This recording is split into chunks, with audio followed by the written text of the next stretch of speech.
هذا شيخ الإسلام يقول أعدى أعدائه ابن مخلوق، ما وجدنا أكرم ولا أحلم من أحمد بن عبدالحليم بن تيمية رحمة الله عليه. باطل لا يصح، حديث منكر من واحد كذاب كذب السنين، ولو خد البخاري منه زي ما قلت لكم امبارح 10,000 بخاري معاه. هوريكم حاجه بس عشان تعرفوا كيف ان ابن تيميه مريض نفسي. ابن تيميه عنده خلل نفسي حقيقي هو اللي خلاه ينتج اللي بينتجه ده. بصوا، عارفين ابن تيميه كان فاكر ان هو حامي الحمى دايما عن السنه مقابل الشيعه، يعني هو في دماغه الشيعه لوست له دماغه، الشيعه الاثنا عشريه. ابن تيميه السفاح نصوص بيسموها شرعي، ويا ريت من مثلا كتب الضعائف ولا حاجه، لا دي كتب الفقه الكبيره المعتمده في المذاهب الاربعه، وفوقيهم مفتي الدم، سفاح الكون، الاول بجداره ابن تيميه. طبعا اكيد انتوا بقيتوا زهقتوا من اسم الكتاب المكرر مجموع الفتاوى. ده مش مجموع فتاوى بالمناسبه، والله يعني نصيحه، ده اسمه مجموع مرشدي القتله والسفاحين. ده كتاب للقتل والدم فقط. وبعدين يقول لك ايه، ده امام الامه. واحد منهم بيطلع ابو شبح التخين ده اللي برضه مكور كده، قال لك امام الامه، ده مجتهد العصر ابن تيميه. خلي بالكم على فكره، حتى ملكات بعيد بقى عن الدم والدمويه، ملكات ابن تيميه في الفهم ضعيفه لدرجه يرسى لها في العقيده والشريعه، بس لو حد ما بيقلهوش قراله ده ضايع، يعني هو على مقاس العلم لا شيء. شفتوا فجر ورذيله فكريه اكتر من كده؟ بقى اللي بيدعو للدم في كل صفحه من صفحاته امام منك يا شيخ من الله سبحانه وتعالى في القرآن. يعني احنا يعني لو تعارض كلامك مع كلام ابن القيم، وهو الذي انزل هناخد كلامك ونسيب كلام ابن القيم بلا شك. ابن القيم الله وقال وقولوا للناس حسنا. وابن القيم يفهم كلام الله عز وجل افضل منك واحسن منك. ابن القيم كان تلميذ الارهابي ابن تيميه. لذلك انا اوجه الكلام لاعضاء مجلس الشعب ان هم كما يعطوا تراخيص للي بيفتوا، يسحبوا تراخيص اصلا الازهر وما شابه ذلك من الازهريين الذين لا يستحقون، الازهريين او غيرهم.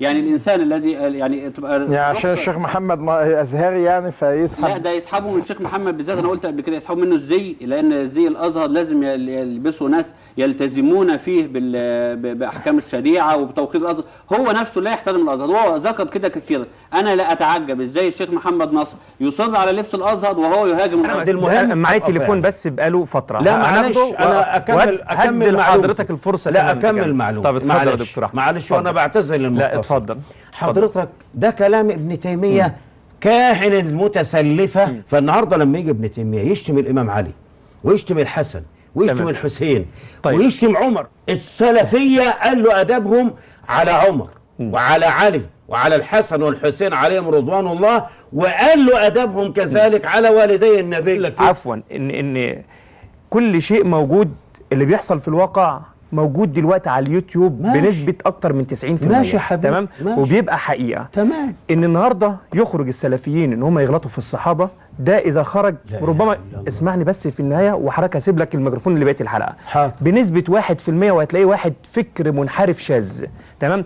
لكن يعني ابن تيمية أنت بتحكم عليه إنه شاذ يا دكتور. يبقى ابن تيمية شاذ. أنا بتكلم في 2016. أنا عايز آخد منك النتيجة عفوا دي. لا يبقى ابن تيمية فكره شاذ يا دكتور. في كتابه منهاج السنة. أي حد يغلط في الصحابة فكر شاذ. ابن تيمية غلط في الصحابة. ابن تيمية أنا مش هرد عليك، ده المفروض عالم دين يرد عليك، بس خليني مرجعيته يا دكتور. نعم. عفوا خليني. نعم. في الواقع النهارده مفيش حد النهارده سلفي سواء اتفقنا معاهم أو اختلفنا عليهم، ولا حد وهابي سواء اتفقنا عليه أو اختلفنا عليه ممكن يسب صحابة رسول الله. مين بقى زعيم العملية دي كلها؟ ابن تيمية. هو ضد التجديد تماما. احنا نجيب العلمانية. أنا عايز أقول بقى لو نعمل طيار بتاع الرشدية العربية، نقدر في الحالة دي نحد من التيار بتاع ابن تيمية ونحد من الإرهاب، ونبتدي يعني إيه ناخد نفسنا ونبتدي نؤسس الدولة العلمانية. امال بتكذبوا على الناس ليه وبتقولوا لهم ان تيميه ده حاجه وانه لم يخطئ وانه ايه وشيخ الاسلام، وازاي تتكلموا على ابن تيميه اللي هو العمود الفقري للتكفير؟ ابن تيميه اللي هو خلاصه تشدد ابن حنبل، واللي هو يعني العمود الفقري للوهابية ولكل الإرهابيين اللي موجودين دلوقتي وللسلفيين اللي تقريبا على أوشكوا على تقديس ابن تيمية. وابن تيمية قال ابن تيمية المكفرات العظيم بتاعهم ده شيخ إسلامهم، ده مش شيخ إسلامنا احنا أبدا. وابن تيمية هو قاتل لأقباط مصر أمس. ابن تيمية المتهم الأول والثاني والثالث، هذا اللي بيقولوا عليه شيخ الإسلام. دعاة القتل والذبح والحرق هم اللي بيدرسوا في المناهج والمعاهد في مصر، اللي في المساجد تتلى عليه كل يوم جمعة، اللي في الدروس والعظات. المسيحيين كفرة ودرجة تانية وأهل ذمة ويدفعوا الجزية وأختي كاميليا. ومن ناحية تانية تلاقي الكتب للأسف الشديد عندما يسندوا أو يحيلوا إلى مرجع فيقول لك إيه، وكما قال ابن تيمية في الجزء 20، يا نهار اسود، ده ابن تيمية ده رجل من أئمة الدم. يلا أقول لك بقى ده كفر قال كده على ابن تيمية. مين ابن تيمية؟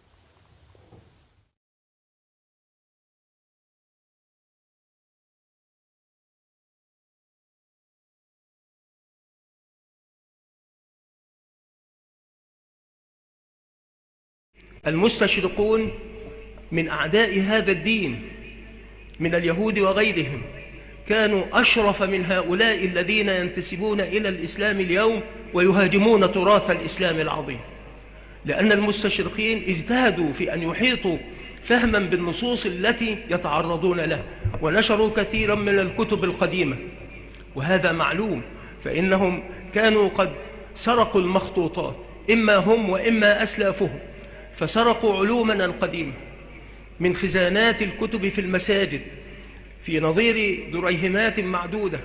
يأتي الواحد من هؤلاء في زي تاجر ثم يغشى بلاد المسلمين ويتسلل حتى يصل إلى عامل في المسجد أو قائم عليه، وكانت الكتب مخطوطة لم تكن قد طبعت بعد، فكانوا يذهبون إلى هؤلاء ويغرونهم بالأموال من أجل أن يسلبوا منهم هذه الكنوز التي لا يعرفون قدرها، فأخذوا ذلك. ومعلوم بما لا يمكن أن يدفع أن النهضة الحديثة في أوروبا وما سمي بعهد النهضة أو عصرها إنما هو مؤسس على علومنا نحن، على العلوم الإسلامية، والمنصفون منهم يقرون بذلك ولا يمكن.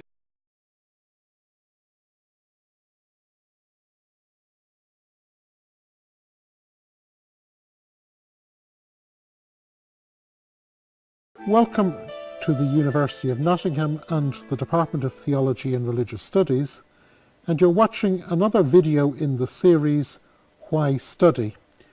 With me today I've Dr. Jon Hoover, who's our expert in Islamic studies, and he's also an expert in the work of Ibn Taymiyyah, who is a famous Arabic historian. And Jon, why study Ibn Taymiyyah? Well, Ibn Taymiyyah is well known for many reasons. Let me start with the security reasons. He is quoted as an authority by Osama bin Laden, and that tends to get people's interest immediately. And then he's also famous for having written a large work on Shiism, which is feeding into a lot of Sunni Shia polemics today. He was himself a Sunni. He lived most of his life in Damascus, and there were Shia-Sunni tensions in Damascus at that time. He also wrote the largest refutation of Christianity in the whole Islamic tradition. He's written a refutation of Aristotelian logic, and coming out of this, he's quite a modern figure, actually, in terms of his epistemology and the way in which he approaches texts and so on. He's written a very huge work arguing that the revelation of Islam agrees with reason, so the agreement of revelation and reason. He's talked about Sufism and the spirituality of Islam, and he is well known for his critique of saint worship, shrine worship, or the shrine cult. So he covers all kinds of things, and there are different groups of Muslims and non-Muslims today who have taken interest in his work on any one of these counts and gotten quite into his thought.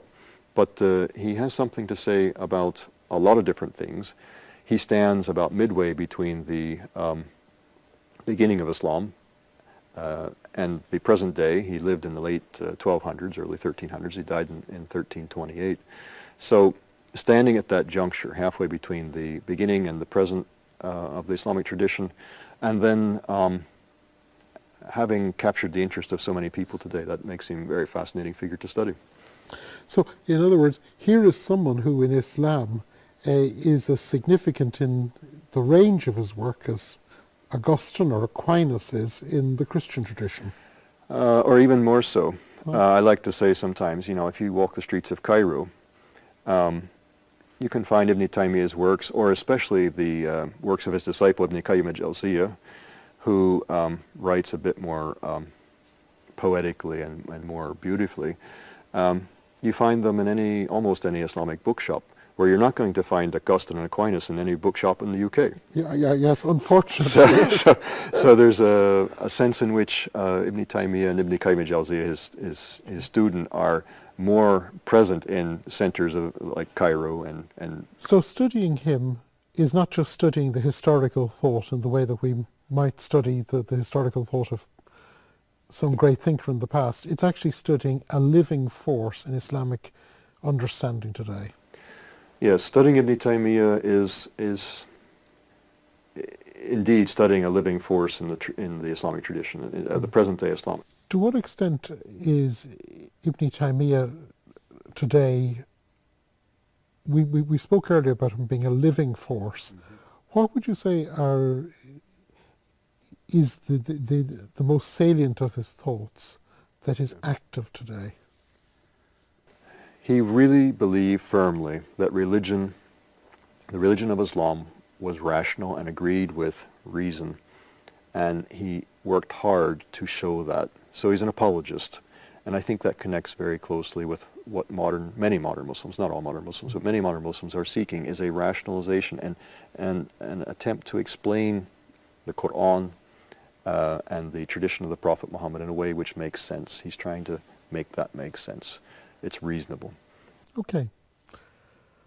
We have tried in this short film to introduce the thought of a great thinker. I hope you found it interesting, and I hope that it has helped you to discover more and whet your appetite to study even more. John, it's been great having you. Thank you. Thank you for watching. And from the Department of Theology and Religious Studies here in the University of Nottingham, goodbye.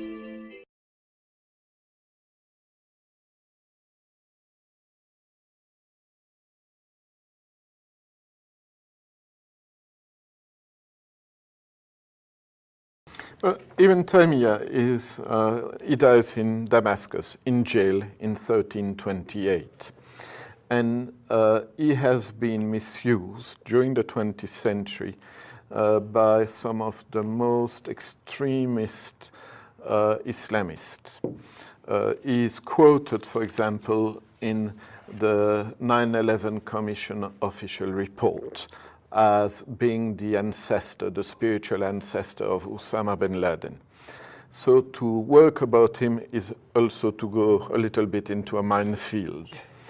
But then when you read him, you realize that those who have misused him for terrorist purposes only read texts that he wrote to call for the resistance of Syria against the invasion of the Mongols at the end of the 13th century.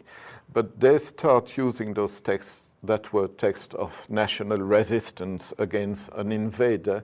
They use those texts to call for the killing of unjust Muslim rulers.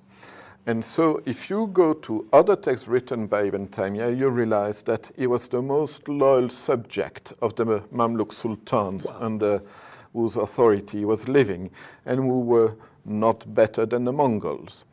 And you realize that is caricatured, is reduced to just a few pages that he wrote against an enemy. And when you look at other texts, which is quite easy because you can access them on internet or on CD-ROMs, or most of his writings have been published, you realize that you have there somebody who is at the same time probably the greatest in later Muslim theologian, and somebody who has a very, very moderate approach to the religion. He is a mufti, which means a religious scholar who has to give opinions about everything, every aspect of the religion, every problem arising in society. And so he is, because of his role in society, he is obliged to develop a very supple understanding of the religion. And he is a pragmatist. You could even say that he is a relativist in some way, because what is good in those circumstances becomes bad in other circumstances. And religion has got to be understood in a way that will lead to the most efficient service to mankind. Injustice has to be fought, yes. But that's what you read in the Gospels as well, when you remember what happened to the traders of the temple. And injustice, of course, is not acceptable, no more by Muslims than by Christians, and vice versa, or other religions. But he says that there are cases where we have to be able to accept a lesser evil in order to attack a greater evil. And he says, for example, intelligence is not doesn't consist in being able to distinguish good from bad. Intelligence consists in being able to see the best of two goods and the worst of two evils. Wow.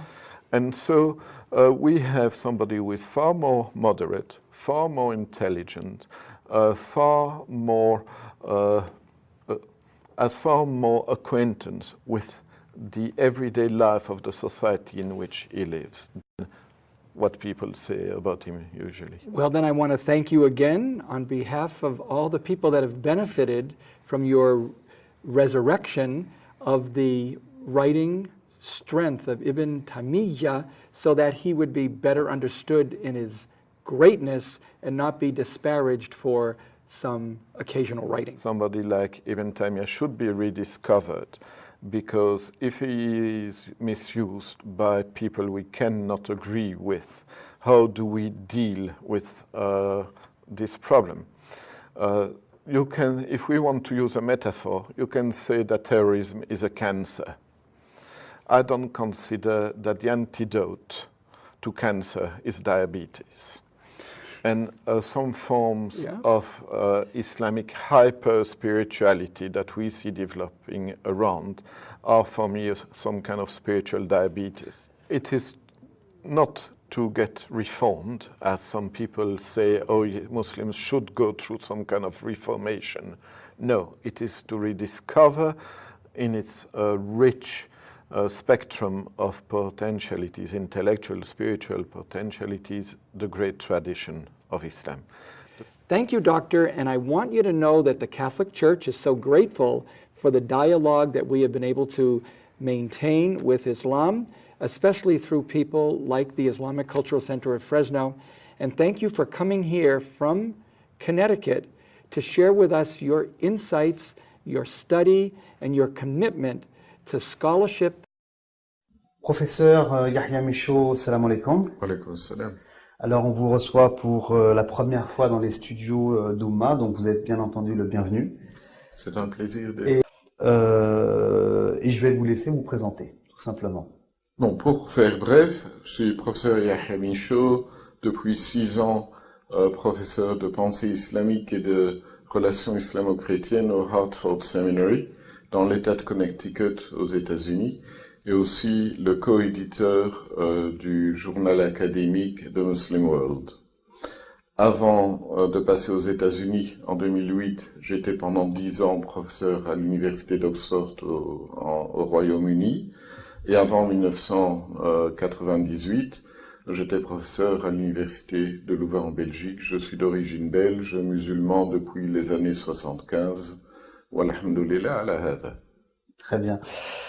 Alors, on vous connaît beaucoup pour l'intérêt que vous portez sur un personnage très célèbre dans le monde musulman qui est Ibn Taymiyyah.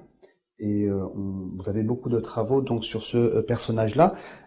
Donc, la première question que j'ai envie de vous poser, pourquoi autant d'intérêt?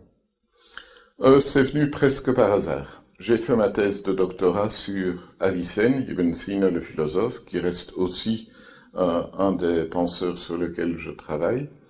Et un jour, j'ai eu l'occasion de lire un texte d'Ibn Taymiyyah dans lequel j'ai vu qu'il disait exactement ce que j'avais essayé de démontrer dans ma thèse de doctorat. Il devait donc être bon.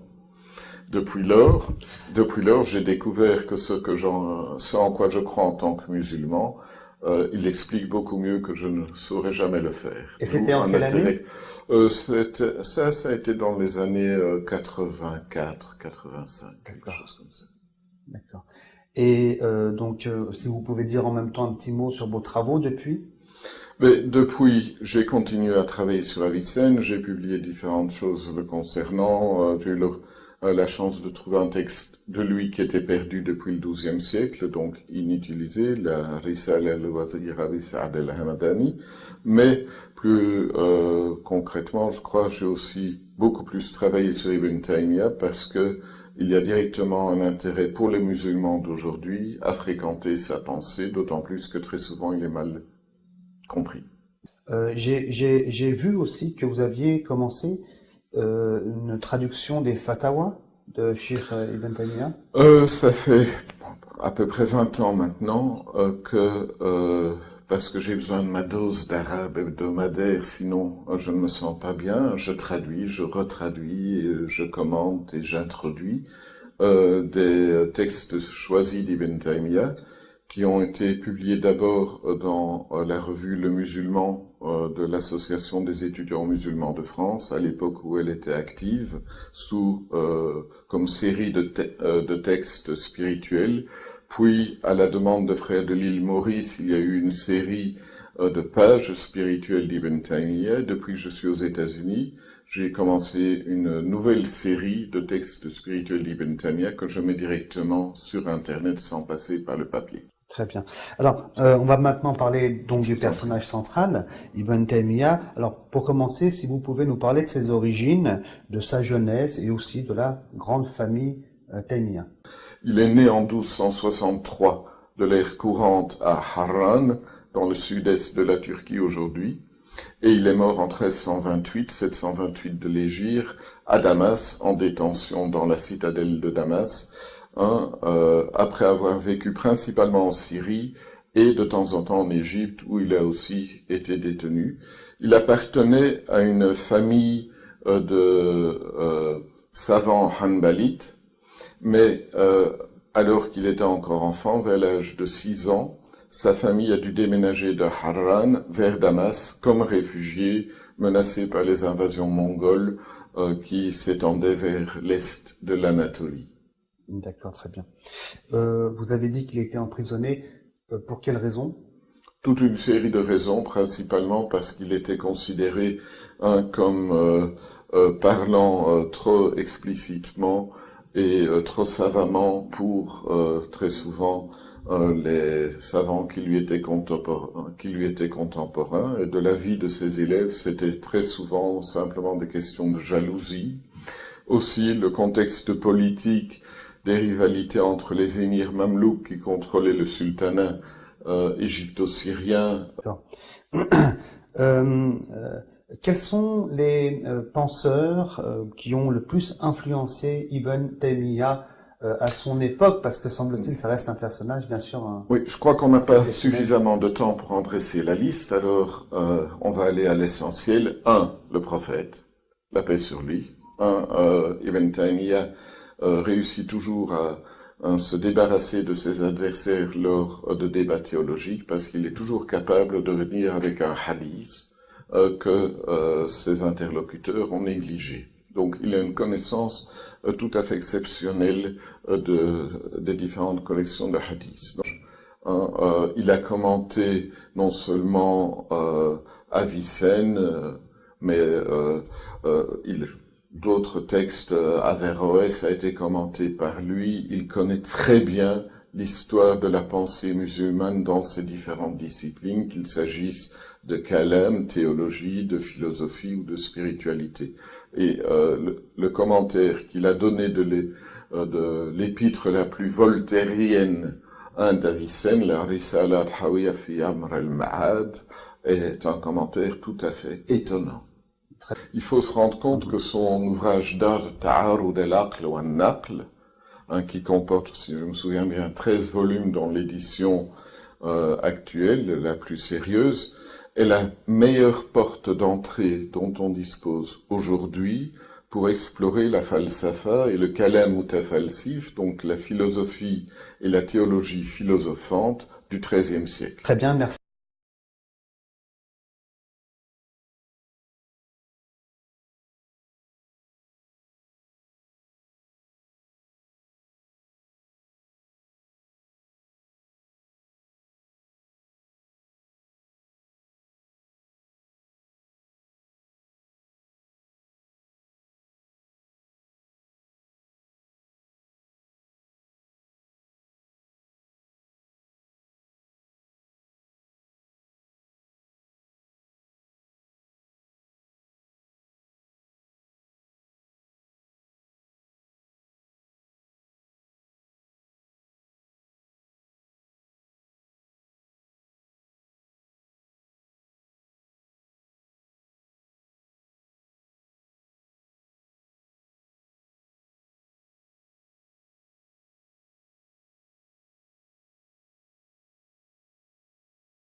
ثم يشوهون صورة علمائنا ويأتون بكلام مدتزع للإمام العلم والجبل الأشم شيخ الإسلام ابن تيمية رحمه الله تعالى، ثم يأتون به، وهذا من صنيع الروافض لأنهم يبغضونه أكثر مما يبغضون الكفر، إن كانوا يبغضون الكفر أصلا يبغضونه كما يبغضون الشيطان، إن كانوا يبغضونه وهم أتباعه يبغضونه كما لم يبغضوا شيئا قط، لكي يرتسم بصورة ذهنية في ذهن كل مسلم وغير مسلم أن شيخ الإسلام مفتي الحرق، أن شيخ الإسلام يدعو إلى القتل والتكفير، وهيهات لم يوجد في عصره من كان أرحم منه، وهو الذي يقول إن أهل السنة يعرفون الحق ويرحمون الخلق. شيخ الإسلام الذي صبر على الضرب، على الإهانة، على التعذيب، على السجن، حتى مات فيه وخرج منه إلى قبره رحمه الله تعالى. شيخ الإسلام الذي جاءه العلامة ابن القيم رحمه الله يوما فبشره بموت رجل من أعدائه، قال فاسترجع ونهرني نهرا شديدا وأنبني وحمل علي وقال قم، فذهب إلى بيت ذلك العدو فنادى أولاده وأهله وقال لن تفقدوا إلا شخصه، ومهما احتجتم من شيء فاطلبوه مني، وترحم عليه. نقلوا عنه من كتابه الاختيارات العلمية في رده على الرافضي،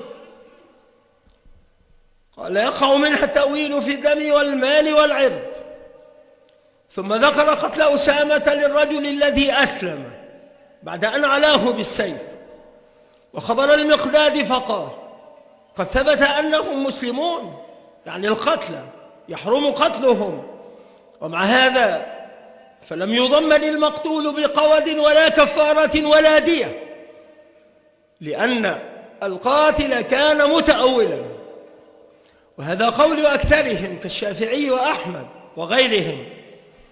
وإن مثل الكفار بالمسلمين فالمثلة حق لهم، فلهم فعلها للاستيفاء وأخذ الثأر ولهم تركها، والصبر أفضل. وهذا حيث لا يكون في التمثيل السائغ لهم دعاء إلى الإيمان وحرز لهم عن العدوان، فإنه هنا من إقامة الحدود والجهاد، ولم تكن القضية في أحد كذلك، فلهذا كان الصبر أفضل. فأما إن كانت المثلة حق الله تعالى فالصبر هناك واجب كما يجب حيث لا يمكن الانتصار ويحرم الجزع. هذا كلامه الذي يأتون ببعضه ويحرقون المسلمين ثم يقولون قال شيخ الإسلام ابن تيمية، كأنهم ذهبوا إلى قبره فاستخرجوه فاستفتوه فأفتاهم بالحر أحرقهم الله دنيا وآخرة. قال شيخ الإسلام رحمه الله كنت أقول للجهمية من الحلولية والنفاة الذين نفوا أن الله سبحانه وتعالى فوق العرش، كنت أقول لهم لما وقعت محنتهم أنا لو وافقتكم كنت كافرا، لأني أعلم أن قولكم كفر، وأنتم عندي لا تكفرون لأنكم جهال. وكان هذا خطابا لعلمائهم وقضاتهم وشيوخهم وأمرائهم.